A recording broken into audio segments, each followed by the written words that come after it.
एनिमिटी पे। तो जैसा कि हमने हमारे पिछले पार्ट में देखा था कि कैसे आस्था, नेरो, नोएल, चार्मी, लियो, मिमोसा, कैप्टन नेलो, कैप्टन शार्लेट को हार्ड किंगडम में 6 महीने बीत जाते हैं बहुत ज्यादा हार्ड ट्रेनिंग करते करते। एंड ये लोग इतनी ज्यादा हार्ड ट्रेनिंग सिर्फ इसलिए कर रहे होते ताकि ये लोग द डार्क ट्रायड के ज़ीनोन, दांते और वानेका को हरा सके, जिनके पास आज तक की तरह एक बहुत ही ज्यादा खतरनाक डीमंस की पावर होती है, जिनका यूज कर ये लोग पूरी दुनिया पर कब्जा कर रहे होते हैं। इनका अगला निशाना क्लोवर किंगडम और हार्ट किंगडम होते हैं। हमारे आस्था भाई भी 6 महीनों में एकदम बॉडी बिल्डर बन गए होते हैं एंड अलग ही लेवल पर पहुंच गए होते हैं। इतना कि भाई ये स्पेड किंगडम की एक पूरी की पूरी यूनिट और उनके बॉस को, जिसके पास एक डीमन की पावर थी इसकी तरह, उसको अकेले हरा देते हैं। एंड फिर हमने राल्फ को देखा था जो किसी तरह स्पेड किंगडम के सोल्जर से बच के स्पेड किंगडम और क्लोवर किंगडम के बीच के बहुत ही ज्यादा खतरनाक मैजिक रीजन को पार कर यहाँ हाजे विलेज आ गया होता है, आस्था और नेरो के चर्च के पास, जिसे सिस्टर लिली देख लेती है। एंड अब इधर हम स्पेड किंगडम में द डार्क ट्रायड को देखते हैं। भैया जो फोर्ट्रेस हमने हार्ट किंगडम की तरफ भेजा था उसे हार्ट किंगडम ने रोक दिया है और शायद वास को मारा गया है। भैया अब आखिर कितना वेट और करना है हमें? हम लोग ने उन्हें बहुत टाइम दे दिया स्ट्रॉन्ग होने के लिए, मैं बोर हो रही हूँ अब। एंड तभी द डार्क ट्रायड का लीडर और इन दोनों का बड़ा भाई दांते बोलता है, सही कहा तुमने वेनेका, मैंने शायद सच में कुछ ज्यादा ही टाइम दे दिया उन लोगों को, लेकिन कोई बात नहीं, अगर शिकार ताकतवर ना हो तो मजा नहीं आती शिकार करने में। ज़ीनोन, वेनेका तैयार हो जाओ,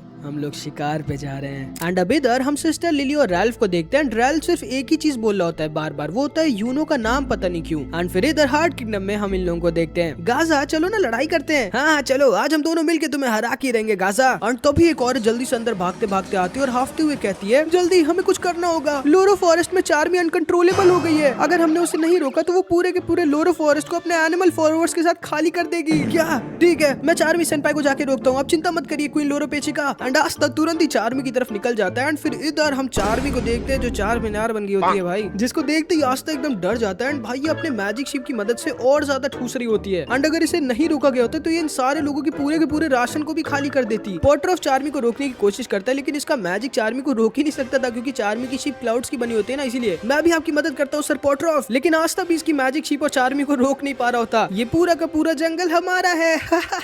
लेकिन तभी सही टाइम पर वो दो कैप्टन रिल वहां पर आ जाता है। एंड ये भाई 6 महीनों में काफी स्ट्रॉन्ग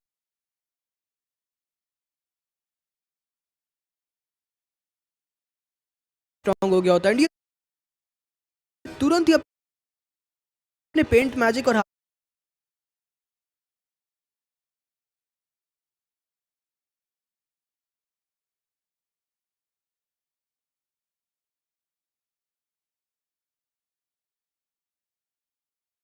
टेक्निक का यूज करके चार्मी की क्लाउड शिप को जमा देता है। एंड फिर ये दोनों साथ में मिलकर किसी तरह चार्मी को रोक देते हैं एंड इन सब के खाने को बचा लेते हैं। चार्मी सेनपाई आपको थोड़ा कंट्रोल करना होगा, वरना आप किसी दिन फट जाओगी। सॉरी आस्था। और रिल तुम तो बहुत स्ट्रॉन्ग हो गए हो यार। हाँ मुझे पता है आस्था, और मैं इतना स्ट्रॉन्ग सिर्फ इसलिए हो रहा हूँ ताकि जब मैं फिर से मेरी दोबारा सोलमेट से मिलूं तो मैं उसे इम्प्रेस कर सकूं। लेकिन पता नहीं वो सुंदर लड़की मुझसे दोबारा कब मिलेगी। एंड इसको देखते ही आस्था के दिमाग का घंटा बज जाता है, क्योंकि इसे तो पता होता है कि जिस फोटो को रिल ने बनाया वो चार्मी है। ओए रिल, ये लड़की, ये तुम्हारी सोलमेट, ये तो चार्मी है। हाँ पागल हो गए हो क्या आस्था? कौन से एंगल से ये लड़की तुम्हें चार्मी लग रही है? हाँ वही तो आस्था, मैं इस लड़की से ज्यादा सुंदर हूँ। लेकिन चार्मी सेनपाई। एंड फिर इधर हम इन लोगों को देखते हैं। गाजा सर, आप तो रोज रोज और ज्यादा स्ट्रॉन्ग होते जा रहे हो। हाँ क्योंकि तुम लोगों को ट्रेनिंग देते देते मेरी भी रोज रोज ट्रेनिंग हो रही है, लेकिन इतना काफी नहीं होगा स्पेड किंगडम को रोकने के लिए, हमें और ज्यादा स्ट्रॉन्ग होना होगा। अब आ जाओ। एंड ये लोग भी भाई रोज रोज ऐसे बहुत भयानक ट्रेनिंग कर रहे होते ताकि ये लोग स्पेड किंगडम को रोक सके। एंड फिर इधर हम इन लोगों को देखते हैं। एंड लोरो पेचिका को भी अंदर ही अंदर बहुत डर लग रहा होता है, क्योंकि ये सारे के सारे क्लोवर किंगडम के लोग इसके दोस्त बन गए होते हैं। एंड ये नहीं चाहती कि ये किसी को भी स्पेड किंगडम के साथ के वॉर में खोए, इसीलिए तभी नोएल इससे कहती है, तुम चिंता मत करो लोरो पेचिका, हम लोग मिलकर स्पेड किंगडम को रोक के रहेंगे। हाँ तुमने सही कहा नोएल, हम लोगों को कुछ भी करके उन्हें रोकना ही होगा। अच्छा हाँ वैसे मैं एक चीज तुम लोग से पूछना चाहती थी, तुम तीनों में से आस्था की गर्लफ्रेंड कौन है? जिसको सुनते ही ये दोनों एकदम शर्मा जाती है एंड चुप हो जाती है। एंड फिर इधर हम यूनो को देखते हैं। एंड ये 6 महीनों में गोल्डन डॉन का वाइस कैप्टन बन गया होता है भाई। वाइस कैप्टन यूनो, हाजे विलेज से एक लेटर आया एंड सिस्टर लिली ने आपको अर्जेंटली बुलाया है, जिसको सुनते ही यूनो तुरंत ही हाजे विलेज अपने चर्च पहुंच जाता है। एंड सिस्टर लिली से डायरेक्ट राल्फ के पास लेके आ जाती है, क्योंकि जब से ये होश में आया तब से बस यूनो का ही नाम ले रहा है। एंड जैसे ही राल्फ यूनो को देखता है ना, ये एकदम शॉक्ड और खुश हो जाता है। इनका नाम राल्फ है यूनो, और ये स्पेड किंगडम से आए हैं। हाँ स्पेड किंगडम, फिर तो हमें इसे जेल में डाल देना चाहिए। नहीं नहीं मेरी बात सुनिए, स्पेड किंगडम ऐसा पहले नहीं था। हमारा किंगडम एक बहुत ही पीसफुल और खुशहाल किंगडम था, लेकिन फिर हमारी खुशियों को किसी की नजर लगी और द डार्क ट्रायड ने स्पेड किंगडम पर कब्जा कर लिया, और वही सारे हमारे किंगडम पर कब्जा करना चाहते हैं। सर यूनो, स्पेड किंगडम आपका दुश्मन नहीं है। एंड फिर राल्फ एक ऐसी चीज बोलता है जिसको सुनकर मेरी भी हवा निकल गई थी। सर यूनो, स्पेड किंगडम आपका दुश्मन नहीं बल्कि आपका घर है। स्पेड किंगडम आपका किंगडम है प्रिंस यूनो। जिसको सुनकर ये सारे लोग एकदम शॉक्ड रह जाते हैं। एंड असल में यूनो स्पेड किंगडम का प्रिंस होता है, मतलब स्पेड किंगडम का अगला राजा, एक सुपर रॉयल फैमिली का। एंड इसीलिए इसके पास इतनी ज्यादा मैजिकल पावर होती है। प्रिंस यूनो, आपके पास द विंड स्पिरिट है, फिर तो आप हमारे किंग और आपके पापा सील से भी ज्यादा स्ट्रॉन्ग है। एक मिनट, अगर यूनो स्पेड किंगडम का प्रिंस है तो फिर आस्था कौन है? क्योंकि वो भी मुझे यूनो के साथ उसी दिन चर्च के सामने मिला था। आस्था? मैं नहीं जानता कि आस्था कौन है। मुझे बस इतना पता है कि ये हमारे प्रिंस यूनो है और हमारी आखिरी होप जो स्पेड किंगडम में वापस से खुशियां ला सकते हैं। और तुम्हें ये कैसे पता है कि मैं ही वो हूँ जिसे तुम ढूंढ रहे हो? क्योंकि आप बिल्कुल हमारे किंग सील की तरह दिखते हैं और ये मैजिक स्टोन ये किंग सील ने आपको आपके बर्थडे पे दिया था। और मैं कैसे ये मान लूं कि तुम जो भी कह रहे हो वो सच है? मुझे पता था कि आप मेरा विश्वास इतनी आसानी से नहीं करेंगे प्रिंस यूनो, इसीलिए मैं आज आपको आपका पूरा पास दिखा देता हूँ। एंड तब राल्फ अपने मैजिक से यूनो को उसका पास दिखाता है। एंड यूनो सच में आज से लगभग 17 साल पहले स्पेड किंगडम में पैदा हुआ था। एंड इसकी मम्मी का नाम लॉयस था और इसके पापा का नाम सील, जो कि स्पेड किंगडम के किंग थे। यूनो के जन्म पे इसके पापा ने इसे मैजिक स्टोन दिया था। एंड यूनो के बर्थ की न्यूज को सुनते ही पूरे के पूरे स्पेड किंगडम में खुशी की लहर दौड़ जाती है। बहुत ही बड़ा फेस्टिवल मनाया जाता है जिसको पूरा का पूरा स्पेड किंगडम मनाता है। यूनो बचपन में बहुत रोतुड़ू था, लेकिन ये किंग सील और लॉयस के जान का टुकड़ा था। राल्फ और राल्फ के पापा किंग सील के रॉयल गार्ड्स होते, जिनकी सिर्फ एक ही ड्यूटी थी, यूनो की और उसकी फैमिली की प्रोटेक्शन करना। इनका किंगडम बहुत ही ज्यादा खुशहाल और पीसफुल था। लेकिन फिर एक दिन एंट्री होती है जोग्राटिस फैमिली की, दांते, जीनोन और वानिका, जो कि थोड़े ही दिनों में स्पेड किंगडम को धोखा देके अपने डेमन की पावर को यूज करके सारे लोगों को मारने लगते हैं जो भी इनके सामने आते हैं। एंड क्योंकि इनके पास डीमन की पावर होती है, इसलिए इन्हें कोई रोक भी नहीं पा रहा होता। दांते यूनो के पापा और मम्मी को खत्म कर देता है, लेकिन यूनो को सही टाइम पर राल्फ के पापा वहाँ से लेके भाग जाते हैं। पापा अब कहाँ जा रहे हैं? स्पेड किंगडम से बहुत दूर। राल्फ, शायद आज तुम मुझे आखिरी बार देख रहे हो बेटा, अपना ख्याल रखना और अपनी ड्यूटी को कभी मत भूलना। एंड ये कह के राल्फ के पापा किसी तरह स्पेड किंगडम से निकल जाते हैं, लेकिन स्पेड किंगडम के सोल्जर्स इसके पीछे पड़े होते हैं। एंड इवन दो राल्फ के पापा बहुत ज्यादा इंजर्ड हो गए होते हैं, लेकिन फिर भी ये किसी तरह कई हफ्तों तक बिना कुछ ना खाए ना पिए चलते चलते स्ट्रॉन्ग मैजिक रीजन को पार कर क्लोवर किंगडम आ जाते हैं। एंड अपनी आखिरी बची कुची मैजिक का यूज कर यूनो को इस हाजे विलेज के चर्च के सामने छोड़ देते हैं। एंड फिर ये वहाँ से बहुत दूर भाग जाते हैं, क्योंकि स्पेड किंगडम के सोल्जर्स अभी भी इनके पीछे पड़े थे। एंड क्योंकि ये कुछ भी करके स्पेड किंगडम के सोल्जर्स को यूनो के पास नहीं जाने देना चाहते थे। एंड फिर भागते भागते जब ये हाजे विलेज से बहुत दूर आ जाते हैं और इनको पक्का हो जाता है कि यूनो अब सेफ है, तब राल्फ के पापा अपनी जान को कुर्बान कर देते हैं। एंड यूनो के कंधे पर स्पेड किंगडम की जिम्मेदारी को छोड़कर चले जाते हैं। यूनो समझ जाता है कि राल्फ ने उसे जो भी कुछ बताया है वो सब सच है, और यूनो अपने पास्ट और अपने मम्मी पापा के बारे में जानकर बहुत दुखी हो जाता है। प्रिंस यूनो, हमें कुछ भी करके द डार्क ट्रायड को हराना होगा, वो बहुत ज्यादा खतरनाक है। एंड तभी अचानक से यूनो का फोन बजता है। वाइस कैप्टन यूनो, जल्दी वापस आइए, गोल्डन डॉन के बेस पर अटैक हो गया है। जिसको सुनते ही यूनो एकदम शॉक्ड रह जाता है। एंड असल में द गोल्डन डॉन के बेस पर जो क्लोवर किंगडम के बीचों बीच होता है, उस पर अटैक पता है किसने किया होता है? द डार्क ट्रायड के एक मेंबर जीनोन ने। एंड भाई ये डायरेक्ट गोल्डन डॉन के बेस पर आ गया होता है, कुछ डर ही नहीं मतलब। एंड इसके साथ इसके दो सोल्जर्स काक और रूबी होते हैं, जो कि द डार्क डिसाइबल होते हैं। एंड इनके पास भी डीमन की पावर होती है। यूनो तुरंत ही अपने बेस की तरफ निकल जाता है। एंड ये सारे लोग इन पर मिलकर अटैक कर देते हैं, लेकिन भाई इन दोनों के ऊपर इनके अटैक का कुछ असर ही नहीं होता। एंड जीनोन वो तो वहाँ पर था ही नहीं, पता नहीं कहाँ गायब हो गया था। एंड तभी काक कहता है, आओ देखते हैं तुम लोग कितने स्ट्रॉन्ग हो, द गोल्डन डॉन। एंड तभी रू और काक इन सारे लोगों के ऊपर अटैक कर देते हैं। एंड जीनोन यहाँ पर कैप्टन विलियम्स के सामने आ जाता है। तो तुम हो विलियम वेंजेंस, गोल्डन डॉन के कैप्टन और एक arcane stage magic night. And Williams इसको देखते ही समझ जाता है कि जीनोन कोई अकेले नहीं हरा सकता। रुक जाओ, दूर रहो कैप्टन विलियम से। नहीं एल्केडोर, इससे मत लड़ो और बाकी सारे लोगों को भी लेके यहाँ से निकलो जल्दी, अब बहुत देर हो चुकी है वेंजेंस, तुम्हारे अलावा अब यहाँ कोई जिंदा नहीं बचने वाला। एंड तभी थोड़ी देर में यूनो यहाँ आ जाता है। जो चीज ये देखता है उसे देखते ही इसके पैरों तले जमीन खिसक जाती है। पूरा का पूरा गोल्डन डॉन बेस तबाह हो चुका था। एंड पूरी स्क्वाड हार चुकी थी, आधे से ज्यादा लोग मारे जा चुके थे। एंड इतनी सारी तबाही सिर्फ इन दो लोगों ने मचाई थी। ओ तुम तो काफी लेट हो गए। एंड तभी यूनो तुरंत ही गुस्से में अपने स्पिरिट डाई फॉर्म में ट्रांसफॉर्म हो जाता है एंड बोलता है, जो तुमने किया है उसके लिए तुम्हें मरना होगा। और कौन मारेगा मुझे? तुम। एंड तभी इन दोनों में लड़ाई स्टार्ट हो जाती है। एंड काक के ऊपर यूनो के स्पिरिट स्टॉर्म का कुछ असर ही नहीं होता। एंड असल में काक और रू अपने डेमन की सिर्फ 40% पावर को यूज कर सकते थे। एंड तब भी सोचो कितने ज्यादा स्ट्रॉन्ग थे, क्योंकि सोचो भाई इन लोग ने अकेले इतने सारे गोल्डन डॉन के मेंबर्स को खत्म कर दिया होता है। एंड इतना ही नहीं, ये यूनो के ऊपर तक भारी पड़ रहा होता है, लेकिन आखिरी में किसी तरह यूनो अपने स्पिरिट स्वॉर्ड का यूज कर काक को खत्म कर देता है। एंड फिर इधर हम रू को देखते हैं। एंड इसने भी अपनी डेमन पावर की मदद से बहुत सारे गोल्डन डॉन के मेंबर्स को खत्म कर दिया होता है। एंड क्लॉस को भी बस खत्म करने ही वाला होता है, लेकिन तभी यूनो अपने विंड टॉर्नेडो का यूज कर क्लॉस को किसी तरह बचा लेता है एंड इसके स्मोक को हटा देता है। एक विंड मैजिक यूजर, अब मजा आएगी। एंड तभी अपने डेमन स्मोक का यूज कर यूनो को पकड़ लेता है एंड यूनो को खत्म करने वाला होता है एंड इससे यूनो बच नहीं सकता था। लेकिन वो तो सही टाइम पर बेकी वहां जाती है एंड ड्रू को अपने अनदर एटलस में पकड़ लेती है, जिससे ये अपने मैजिक को यूज नहीं कर पा रहा होता सही से एंड क्लॉस तभी अपने बचे कुछ पावर का यूज कर रू को खत्म कर देता है। एंड ये तीनों भाई एकदम शॉक्ड होते हैं कि आखिर रू और काक इतने ज्यादा स्ट्रॉन्ग कैसे थे, और अगर ये लोग इतने ज्यादा स्ट्रॉन्ग थे तो जो मेन डार्क ट्रायड है वो कितने स्ट्रॉन्ग होंगे। एंड तभी अचानक से इनके ऊपर की छत फट जाती है एंड ये लोग देखते हैं इनके सामने कैप्टन विलियम्स को ज़ीनोन ने एक शिकार की तरह पकड़ा होता है। कैप्टन विलियम्स बहुत ज्यादा इंजर्ड होता है, इतना कि वो बेहोश हो गया होता है। इन लोगों को यकीन नहीं होता कि एक आदमी ने इनके इतने स्ट्रॉन्ग कैप्टन विलियम्स को इतनी आसानी से हरा दिया। ओ, तो तुम लोगों ने काक और रू को हरा दिया।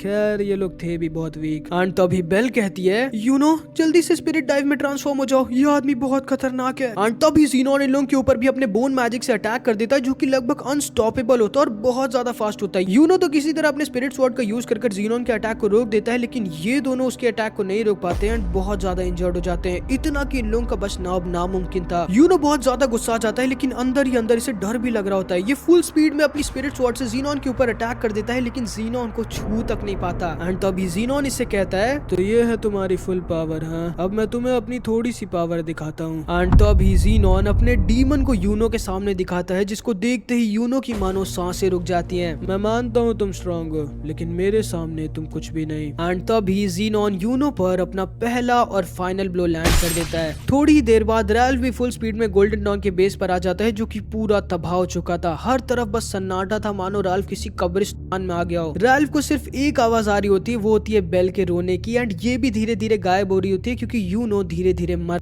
है। एंड रैल्फ अब कुछ भी नहीं कर सकता था, इसे कुछ समझ नहीं आ रहा था कि ये क्या करे। लेकिन तभी अचानक से ये पूरा का पूरा गोल्डन डॉन का बेस चमकने लगता है। एंड असल में कैप्टन विलियम्स इसीलिए इतनी आसानी से हार गए होते हैं, क्योंकि उन्होंने अपना पूरा ध्यान और मैजिक एनर्जी इस हीलिंग स्पेल को बनाने में लगा दी थी, जो कि थोड़ी देर बाद एक्टिवेट होगी, जिसका काम था जितने भी लोग वहां पर थे उन्हें पूरी तरह से हील करना। एंड असल में कैप्टन विलियम्स ने अपने आप को अपनी स्क्वाड के लिए सैक्रिफाइस कर दिया था। एंड कैप्टन विलियम्स की ये स्पेल जितने भी लोग वहां पर इंजर्ड थे उन सबको हील कर वापस से जिंदा कर देती है और उनकी जान को बचा लेती है। बेल बहुत ज्यादा खुश हो जाती है यूनो को वापस से जिंदा देख के। क्लॉस, हेल्केडोर, बेकी और बहुत सारे लोग बच जाते हैं, लेकिन बहुत सारे लोग नहीं बच पाते, जैसे हामोन, शिविर और लगभग आधी से ज्यादा गोल्डन डॉन स्क्वाड, क्योंकि वो सारे लोग पहले ही खत्म हो चुके थे। एंड कैप्टन विलियम्स को ज़ीनोन अपने साथ किडनैप कर ले गया था। यूनो खुद पे बहुत ज्यादा नाराज हो जाता है, इससे खुद पर बहुत गुस्सा आ रही होती है कि ये इतना वीक है कि ज़ीनोन को छू तक नहीं पाया। एंड ये सब होने के आधे घंटे पहले इधर हम ब्लैक बुल्स के बेस पे देखते हैं। मैं वापस आ गया आप सबके लिए गिफ्ट्स लेके। कुछ पीने के लिए नहीं लाए तुम आस्था? वो सब वहाँ हार्ट किंगडम में नहीं मिलता वेनेसा सेनपाई। ओए आस्था, तुम वापस आ तो गए हो, लेकिन मेरी बहन मैरी से दूर रहना, वरना मैं तुम्हें मार डालूंगा। मार डालूंगा से याद आया, गॉर्डन सेनपाई अभी तक आए नहीं क्या? नहीं, वो अभी भी अपनी फैमिली के साथ ट्रेनिंग कर रहा है। और हेनरी सेनपाई वो बहुत ज्यादा थका हुआ रहता है, क्योंकि अब यहाँ पर ज्यादा लोग है नहीं, और चार्मी भी नहीं है कि हेनरी उसके मैजिक फूड से अपने मैजिक को भर सके। चार्मी से याद आया, आपको पता है चार्मी सेनपाई पूरे के पूरे जंगल को खाने वाली थी। क्या सच में? लेकिन तभी अचानक से हेनरी उठ जाता है और जोर से चिल्लाता है। एंड तब ये सारे लोग नोटिस करते हैं कि भाई इनका पूरा का पूरा ब्लैक बुल स्पेस हवा में होता है एंड इनके सामने उड़ रहा होता है द डार्क ट्रायड का लीडर दांते। लगता है यामिसु के हीरो अभी है नहीं, कोई बात नहीं, तब तक मैं तुम लोगों के साथ खेल लेता हूँ थोड़ा द ब्लैक बुल्स। हेनरी और गॉज तुरंत ही इसके ऊपर अटैक कर देते हैं, लेकिन तभी दांते अपनी मैजिक स्पेल का यूज करता है, डेविल ग्रेविटी पुश। एंड अपनी स्पेल से ये गॉज की लेजर बीम हेनरी के अटैक और आसपास के पूरे एरिया को डिस्ट्रॉय कर देता है। एंड असल में इसके पास बहुत ही ज्यादा खतरनाक ग्रेविटी मैजिक होता है। अरे तुम लोगों के ऊपर मेरी स्पेल का कोई असर नहीं हुआ? अच्छा, उस डेस्टिनी कैट की वजह से। तो यामिसु के हीरो के अलावा एक और आर्केन स्टेज मैजिक नाइट है यहाँ ब्लैक बुल्स में। एंड असल में अभी अगर वेनेसा की डेस्टिनी कैट या ना होती तो ये सारे के सारे लोग मारे गए होते। दांते ने अपने डेविल ग्रेविटी पुश अटैक से इन सबको रोटी की तरह जमीन पर चिपटा दिया होता भाई। एंड तभी आस्था इसके ऊपर अटैक कर देता है एंड दांते इसके अटैक को भी अपने डेविल ग्रेविटी अटैक से रोकने की कोशिश करता है, लेकिन रोक नहीं पाता। एंड ये समझ जाता है कि आस्था के पास एंटी मैजिक की पावर है, जो कि शायद एक लौती ऐसी पावर है जो दांते के खिलाफ थोड़ा सा चांस रखती है। एंड फिर दांते ने अपने अगले अटैक से आस्था को खत्म कर दिया होता अगर फिर से वेनेसा की डेस्टिनी कैट ने डेस्टिनी चेंज करके आस्था को बचाया ना होता। ये मैजिक मुझे काफी पसंद आया। एंड तभी दांते आस्था को डॉज कर डायरेक्ट ब्लैक बुल स्क्वाड के अंदर घुस जाता है एंड आस्था को अपने ग्रेविटी मैजिक से जमीन पर पटक देता है। तो तुम हो जिसके पास ये डेस्टिनी कैट मैजिक है, हाँ? ना तो सिर्फ तुम्हारा मैजिक बहुत कमाल है बल्कि तुम भी बहुत कमाल हो। एंड वेनेसा इससे बहुत ज्यादा डर जाती है, लेकिन तभी आस्था अपने डेमन फॉर्म में आ जाता है एंड दांते के ऊपर अटैक करने लगता है। अरे तो तुम्हारे पास भी डीमन की पावर है, हाँ? अच्छा है, अब मजा आएगी। आस्था दांते के ऊपर अपने super fast black meteoroid attack से अटैक कर रहा होता है, लेकिन दांते आस्था को बच्चों की तरह डॉज कर रहा होता है। भाई आस्था को यकीन नहीं हो रहा होता कि दांते इतना ज्यादा फास्ट कैसे है। एंड असल में ना दांते अपने ग्रेविटी मैजिक को यूज कर कुछ ज्यादा ही फास्ट होता है, विजर्ड किंग से भी ज्यादा फास्ट। लेकिन तभी गॉच अपने मैजिक आई का यूज कर आस्था के ढेर सारे क्लोन्स बना देता है एंड ये सारे के सारे क्लोन्स दांते के ऊपर अटैक कर देते हैं, जिसे दांते डॉज नहीं कर सकता था। एंड इसीलिए तभी दांते अपनी 50% सिर्फ डेमन की पावर को यूज करता है एंड इतने सारे आस्था के अटैक्स को पूरे के पूरे स्पेस को ही वॉर्प कर डॉज कर देता है। एंड स्पेस वॉर्प करना मतलब देखो, जिसकी साइंस काफी अच्छी होगी वो समझ जाएगा कि आइंस्टाइन की थ्योरी के मुताबिक ग्रेविटी को मैनिपुलेट करके हम लोग स्पेस और टाइम को भी चेंज कर सकते हैं, क्योंकि ये तीनों ना आपस में कनेक्टेड। क्या कर रहा हूँ मैं साइंस का टीचर थोड़ी हूँ। तो देखो बस इतना समझ लो तुम लोग कि दांते ने ना एक बहुत ही ज्यादा खतरनाक और ओवर पावर टेक्निक का यूज किया होता है इतने सारे आस्था के अटैक्स को डॉज करने के लिए। आस्था को भी तुम लोगों की तरह समझ नहीं आया होता कि दांते ने ऐसा किया कैसे, लेकिन तो अभी अगले ही पल आस्था नोटिस करता है कि ये जमीन पर होता है एंड हिल ही नहीं पा रहा होता दांते की डेमन ग्रेविटी प्रेशर की वजह से। एंड तभी दांते इससे कहता है, बाहर आओ डीमन, मुझे तुमसे बात करनी है, इस लड़के से नहीं, दूर हटो मुझसे।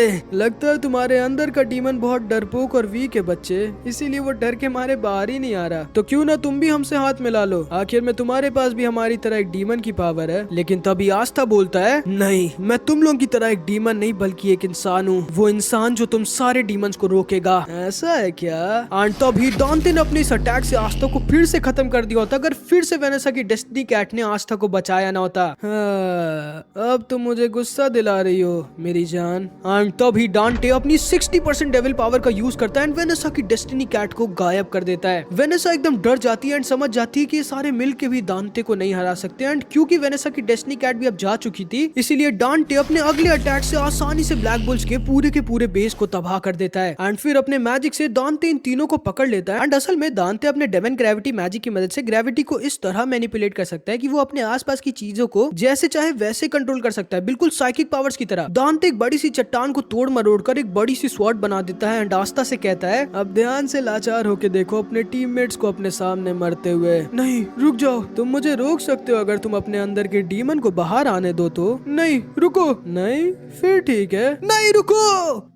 एंड तभी दांते अपने मैजिक से स्वॉर्ड को गॉच के सीधे बीचों बीच घुसेड़ देता है, जिसको देखते ही आस्था पगला जाता है, जिसके अंदर का डीमन बाहर आ जाता है, दांते के ऊपर अपनी स्वॉर्ड से अटैक कर देता है। अब दिखाया ना तुमने अपना असली चेहरा डीमन। एंड अभी आस्था नहीं बल्कि इसके अंदर का डीमन बाहर आ गया होता है एंड आस्था के डीमन की वजह से ये सारे लोग दांते के ट्रैप से छूट जाते हैं। ये डीमन दांते के ऊपर अटैक करने लगता है, लेकिन दांते ना भाई कुछ ज्यादा ही फास्ट होता है। एंड तभी दांते अपने डीमन लूसीफेरो से पूछता है कि आखिर ये डीमन है कौन, जिसपे लूसीफेरो बोलता है कि उसे भी नहीं पता कि ये आस्था के अंदर वाला डीमन है कौन, क्योंकि आज तक सिर्फ एक ही डीमन अंडरवर्ल्ड से ओवरवर्ल्ड में आ पाया था, जो कि था ज़ाग्रेट। एंड लूसीफेरो को खुद ही नहीं पता होता कि आखिर आस्था के अंदर ये डीमन है कौन सा। दांते और आस्था की डीमन के बीच बहुत ही भयानक लड़ाई हो रही होती है, लेकिन आस्था दांते के ऊपर अपना एक भी अटैक लैंड नहीं कर पा रहा होता, जो कि अगर शायद इसने कर दिया तो दांते शायद हार जाएगा। लेकिन दांते ना भाई कुछ ज्यादा ही ओवर पावर्ड था। एंड इधर हम गॉच को देखते हैं जिसके पास अब ज्यादा टाइम नहीं बचा होता, जिसको देखकर ग्रेप बहुत ज्यादा रो रही होती है। एंड फिर इधर हम इन लोगों को देखते हैं, इनको पता ही नहीं होता कि क्लोवर किंगडम में इस समय हो क्या रहा है। लेकिन तभी लोरो पेचिका को उसके माना जोन से एहसास हो जाता है कि हार्ट किंगडम पे अचानक से 6 स्पेड किंगडम के सोल्जर्स ने अटैक कर दिया, जिनके पास डीमन की पावर है, जिनमें से एक होती है वानेका द डार्क ट्रायड की मेंबर, जिसके पास मैगी क्यूला की पावर होती है, वही जिसने नेरो की मम्मी को था, जो कि खुद यहाँ अपने 5 डेमन सोल्जर्स के साथ हार्ट किंगडम आ गई होती है लोरो पेचिका को खत्म करने के लिए। एंड यहाँ पर हमारा पार्ट 29 खत्म हो जाता है। एंड मैं बता दे रहा हूँ भाई, पार्ट 30 हमारी इस मैजिकलेस बॉय एनिमे का लास्ट पार्ट होगा एंड अब तक का सबसे बेस्ट पार्ट होगा, जो कि तब आएगा जब इस वीडियो पे 10,000 कमेंट्स आ जाएंगे। तो कुछ भी कमेंट जरूर से कर देना। ये रहे मेरे कुछ प्यारे प्यारे चैनल मेंबर्स, अगर तुमको भी ऐसी शाउट आउट चाहिए तो तुम मेरी मेंबरशिप ले सकते हो। और हाँ, ये वाली एनिमे अभी तक की नहीं देखी है तो जाके देख लो, ये भी बहुत मस्त है। कमेंट्स में जरूर बताना